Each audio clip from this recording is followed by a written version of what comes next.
Ruben Amorim is the chosen one as Manchester United look to swiftly move on from the Erik Ten Hag era.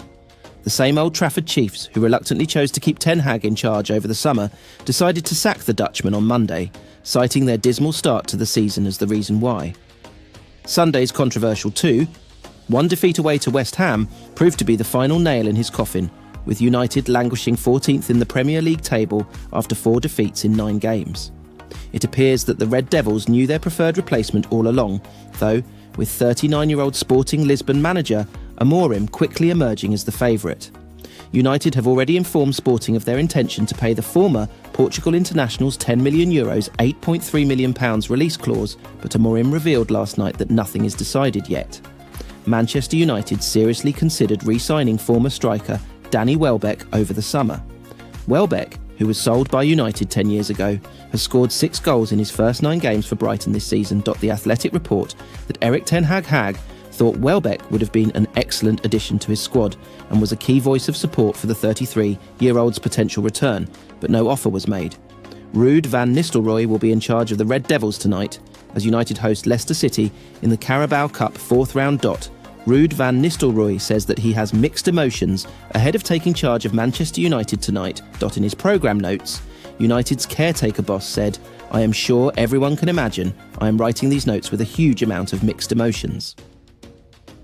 Erik Ten Hag brought me back to Manchester United in the summer, and while I've only been part of the coaching staff here for a few months, I will always be grateful to him for giving me the opportunity, and I'm saddened to see him leave. Even on an interim basis, it is a great honour to manage the club I love for however long I am asked to do so.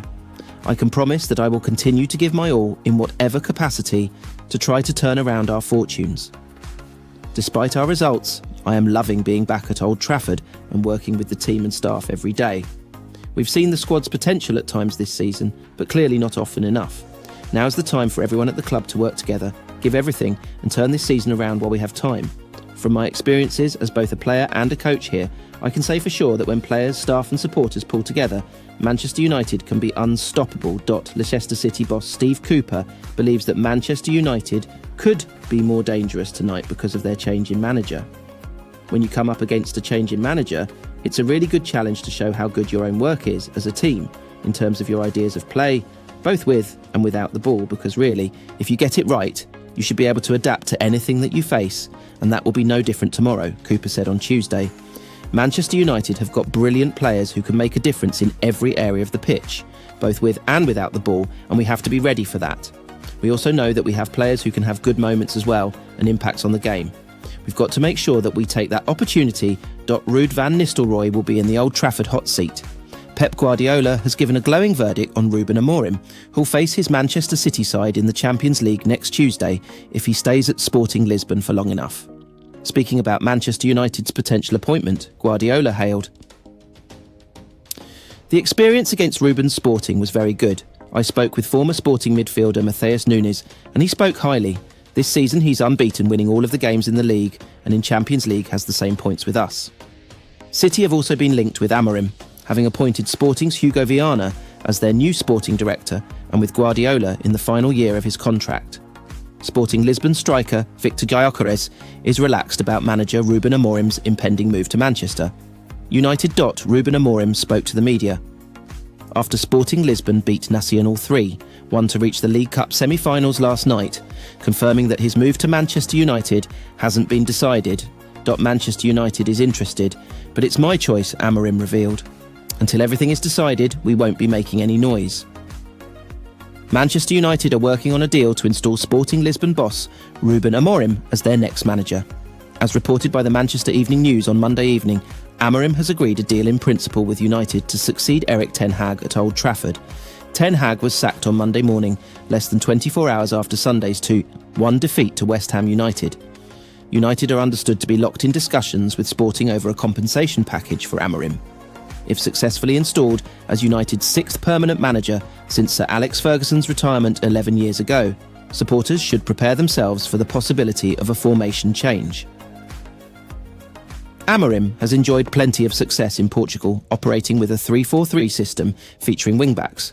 It is considered to be his favourite system and should not be dismissed as a possibility, for United a 3-4-3 system offers both defensive solidity and attacking options, with the onus on the wing-backs to drop into a back five when the opponent has possession and to push high up the field and support the attack when the team in question has the ball. Currently, that would create a problem for United due to their lack of available left-sided defenders, but in the long term, once current absentees are recovered, it could be a beneficial system. Starting in goal, Andre Onana is highly likely to remain the club's first-choice goalkeeper. He has improved since arriving from Inter Milan in July 2023 and has started all but one of United's 14 matches this season. His shot-stopping ability, highlighted by his terrific double save in last week's 1-1 draw with Fenerbahce, has improved significantly, and he will still be keen to demonstrate the ball-playing expertise which made him United's top target to replace David de Gea last year. As far as the defensive line is concerned, a 3-4-3 formation will see Amorim deploy 3 central defenders across the back. United strengthened their centre-back pool in the summer, swooping for Leny Yoro from Lille and Matthijs de Ligt from Bayern Munich. De Ligt has experienced an inconsistent start to his United career, whereas Yoro is yet to start his after fracturing his metatarsal in the opening game of the club's pre-season tour of the United States. United are hoping the Frenchman could be back available at some point in November. As soon as he is recovered and his match sharpness develops, he could become a key member of the club's strongest starting fixtures. He is considered a future star, and United will want to maximise his potential as soon as possible, aided by the support of more experienced figures in Lisandro Martinez and De Ligt. Yoro would be a good fit for the right-sided centre-back berth, and Martinez is tailor-made for the left-sided role because of his passing range. De Ligt is capable of operating between them. Diogo Dalot, Noussair Mazraoui, Luke Shaw and Tyrell Malacia would be battling for the 2 wing-back roles. Shaw and Malacia are still sidelined with injuries, but Dalot and Mazraoui are available for selection. Dalot is at his best on the right and has the speed and ability to get up and down the pitch. Mazraoui, though he is not naturally a left-sided player, is capable of operating on the other flank. The potential introduction of 3-4-3 system under Amorim would create a headache for the 39-year-old in midfield.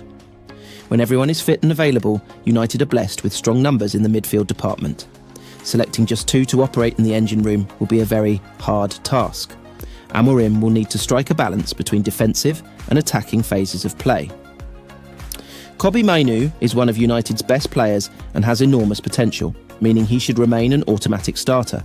He is a forward-thinking player, but is capable of assisting defensive Bruno Fernandes, is still the club captain and is capable of producing a moment of magic to get United out of jail, even if he has not been at his sparkling best so far this season. Getting a more familiar tune out of him will be a challenge for Amorim should he be lured to Old Trafford. As far as the attack is concerned, United's front 3 could be identical to the one Ten Hag picked for his final game in charge at the weekend, meaning Rasmus Højlund may continue as the club's chief striker, supported by Alejandro Garnacho and Marcus Rashford either side of him. United quotes strongest X1 Onana, Yoro, De Ligt, Martinez, Dalot, Mainoo, Fernandes, Mazraoui, Rashford, Højlund, Garnacho. There isn't a more in-demand manager in world football than Ruben Amorim just now, heavily linked with Liverpool last season, wanted by West Ham and impressing in Portugal with Sporting Lisbon. The 39-year-old is seen as one of the brightest and best in the business, so it is no surprise his name is being linked to both Manchester United and Manchester City, 2 Premier League giants who might need new managers in very different circumstances.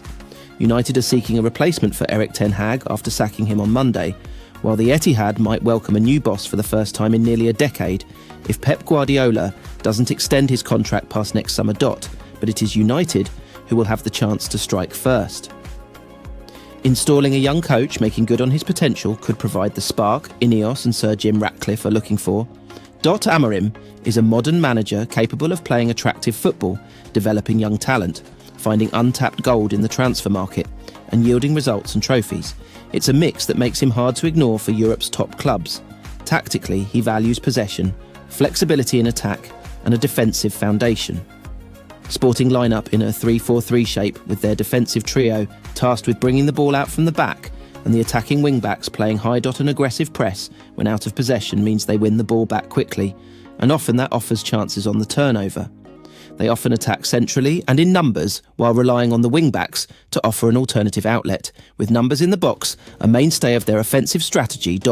There is a flexibility to adapt and amend, but the core principles remain with possession to the fore.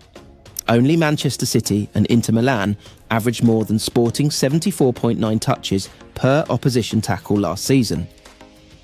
Amorim has helped develop youngsters, and the desire and willingness to bring on the next generation will go down well in the corridors of Old Trafford. Ratcliffe wants to be the best of the best, and Amorim seems destined to rise to the top of his profession. His next move, much like United's, could define the next few years.